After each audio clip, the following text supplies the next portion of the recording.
আসসালামু আলাইকুম।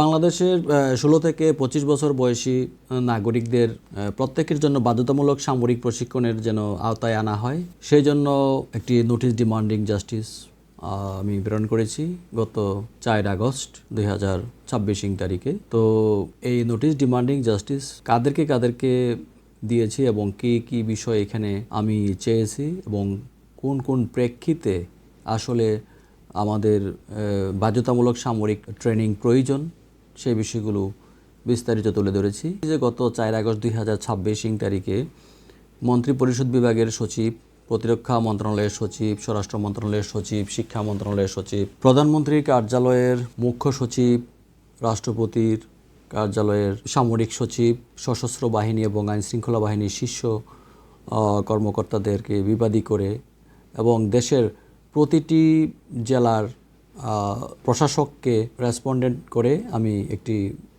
Notice demanding justice প্রেরণ করেছি রেজিস্টার্ড এডিজোকে। তো এই নোটিশে মূলত যেই বিষয়টা নিয়ে আসার চেষ্টা করেছি সেটা হলো, বাংলাদেশের ১৫ থেকে ২৫ বছর বয়সী জনগোষ্ঠী দেশের সবচেয়ে বড় মানব সম্পদ, কিন্তু দুঃখজনকভাবে এই বিপুল যুবশক্তির বড় একটি অংশ এখনও এমন কোনো সুসংগঠিত জাতীয় কাঠামোর আওতায় নেই যা তাদের মধ্যে শৃঙ্খলা, নেতৃত্ব, নাগরিক দায়িত্ববোধ, শারীরিক সক্ষমতা এবং আপৎকালীন দুর্যোগ মোকাবেলার দক্ষতা গড়ে তুলতে পারে। তাই ১৬ থেকে আসলে ২৫ বছর বয়সী যোগ্য নারী এবং পুরুষ নাগরিকদের জন্য ধাপে ধাপে একটি জাতীয় সমন্বিত বাধ্যতামূলক সামরিক প্রশিক্ষণ কর্মসূচি যেন চালু করা হয়, সেই জন্য মূলত এই নোটিশ ডিমান্ডিং জাস্টিসটা দেওয়া হয়েছে। অনেকে প্রশ্ন তুলতে পারেন যে বাংলাদেশে কি এত বিপুল সংখ্যক তরুণ তরুণীকে সামরিক প্রশিক্ষণ দেওয়ার মতো প্রাতিষ্ঠানিক সক্ষমতা রয়েছে? নোটিশে কিন্তু এর খুব সুনির্দিষ্ট ও অত্যন্ত স্পেসিফিক কিছু সমাধান তুলে ধরার চেষ্টা করেছি আমি। বাংলাদেশে বর্তমানে একটি সুসংগঠিত নিরাপত্তা কাঠামো বিদ্যমান রয়েছে। বাংলাদেশ সেনাবাহিনী, নৌবাহিনী, বিমান বাহিনী, police, border guard, Bangladesh BGB এবং আনসার ও গ্রাম প্রতিরক্ষা বাহিনী, তারপর কোস্টগার্ড, র্যাব এবং বিএনসিসির মতো প্রতিষ্ঠিত প্রাতিষ্ঠানিক সক্ষমতা কিন্তু রয়েছে। এই বিদ্যমান যে কাঠামো আছে, সেই বিদ্যমান কাঠামোকেই কাজে লাগিয়ে জাতীয় প্রশিক্ষণের ভিত্তি তৈরি করা কিন্তু সম্ভব, প্রিয় দর্শক। তো সবচেয়ে চমৎকার প্রস্তাব যেটা, সেটা এই নোটিশ ডিমান্ডিং জাস্টিসে আমি রেখেছি, সেটা হচ্ছে বাংলাদেশে যে সশস্ত্র বাহিনী এবং শৃঙ্খলা বাহিনীর যে বিপুল সংখ্যক অবসরপ্রাপ্ত কর্মকর্তা এবং সদস্য রয়েছেন, যারা দীর্ঘদিনের পেশাগত অভিজ্ঞতা এবং নেতৃত্বে দক্ষতা অর্জন করেছেন।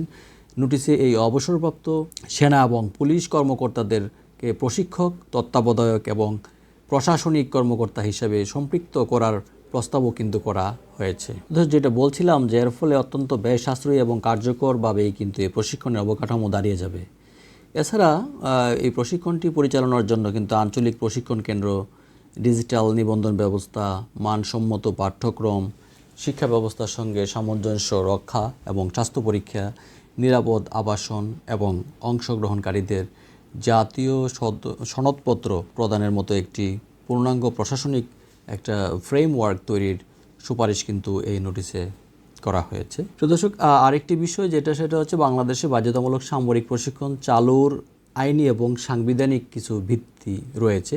সেগুলো কি সেটাও কিন্তু আমরা চেষ্টা করেছি এই নোটিশে উপস্থাপন করার জন্য। নোটিশে দুটি অত্যন্ত গুরুত্বপূর্ণ বিদ্যমান আইনের উল্লেখ করেছি।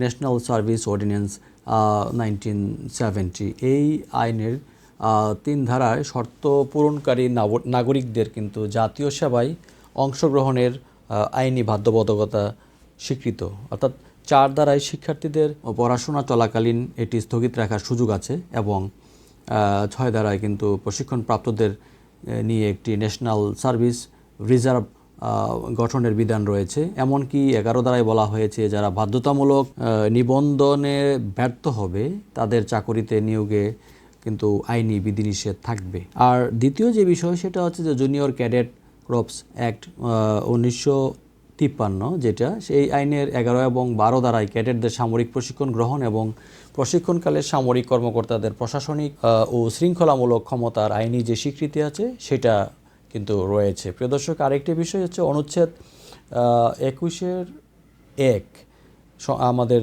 সংবিধানের, যেখানে বলা হয়েছে যে সংবিধান এবং আইন মেনে চলা, শৃঙ্খলা রক্ষা করা এবং জনদায়িত্ব পালন করার প্রতিটি নাগরিকের সাংবিধানিক কর্তব্য। তো অনুচ্ছেদ 15, 31 এবং 32 আমাদের সংবিধানের, সেখানে কিন্তু সুস্পষ্ট বলা আছে জনগণের নিরাপত্তা নিশ্চিত করা, আইনগত সুরক্ষা দেওয়া এবং রাষ্ট্রীয় সংকটে সক্ষমতা বৃদ্ধি নিশ্চিত করা রাষ্ট্রের দায়িত্ব।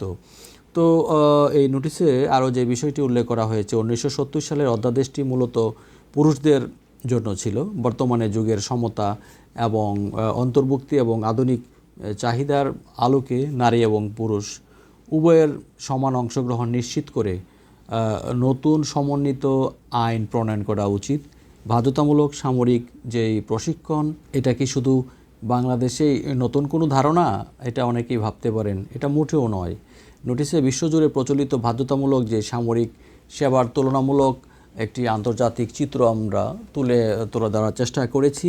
বিশ্বের অন্তত 65টি সার্বভৌম রাষ্ট্র বর্তমানে নিজস্ব আইন অনুযায়ী বাধ্যতামূলক সামরিক সেবা এবং সামরিক প্রশিক্ষণ ব্যবস্থা পরিচালনা করে আসছে। আমরা সেটি স্পষ্টভাবে কিন্তু নোটিশে উল্লেখ করেছি। উদাহরণস্বরূপ আমরা যদি বলি যে সুইজারল্যান্ড, ফিনল্যান্ড, অস্ট্রিয়া, যেখানে প্রতিটি নাগরিককে নির্দিষ্ট মেয়াদে প্রশিক্ষণ দিয়ে রিজার্ভ ফোর্সের অংশ হতে হয়।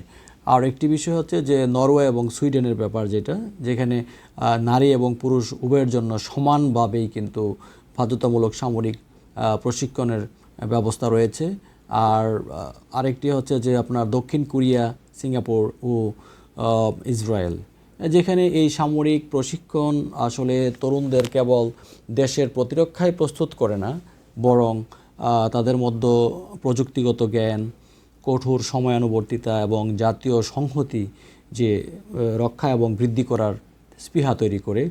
এছাড়াও ব্রাজিল, গ্রিস, তুরস্ক, রাশিয়া, মিশর, আলজেরিয়া, তারপর ভিয়েতনাম, থাইল্যান্ড সহ বহু দেশ এই বাধ্যতামূলক সামরিক প্রশিক্ষণের মডেলও কিন্তু অনুসরণ করছে। আন্তর্জাতিক এই অভিজ্ঞতা আসলে প্রমাণ করে যে এটি কেবল যুদ্ধক্ষেত্রের জন্য নয়, এটি নাগরিক দক্ষতা বৃদ্ধি, সামাজিক অপরাধ হ্রাস এবং দুর্যোগে দ্রুত সাড়া দেওয়ার ক্ষেত্রে সবচেয়ে সফল জাতীয় একটি হাতিয়ার।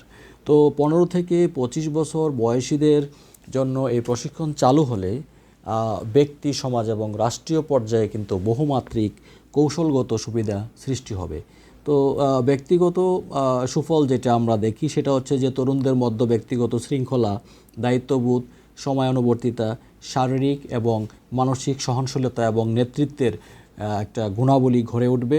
প্রশিক্ষণার্থী তরুণীরা মৌলিক সামরিক দক্ষতার পাশাপাশি বিভিন্ন রকম যন্ত্রপাতি পরিচালনা, বিভিন্ন অস্ত্র পরিচালনা, যোগাযোগ ব্যবস্থা, প্রাথমিক চিকিৎসা এবং জরুরি সেবার মতো কারিগরি এবং ব্যবহারিক দক্ষতা অর্জন করবেন, যা তাদের কর্মসংস্থান বৃদ্ধিতে সাহায্য করবে। প্রিয় দর্শক, সামাজিক পরিবর্তন যেই ক্ষেত্রে করতে পারে সেই বিষয়টাও কিন্তু আমরা নোটিশে উল্লেখ করে চেষ্টা করেছি।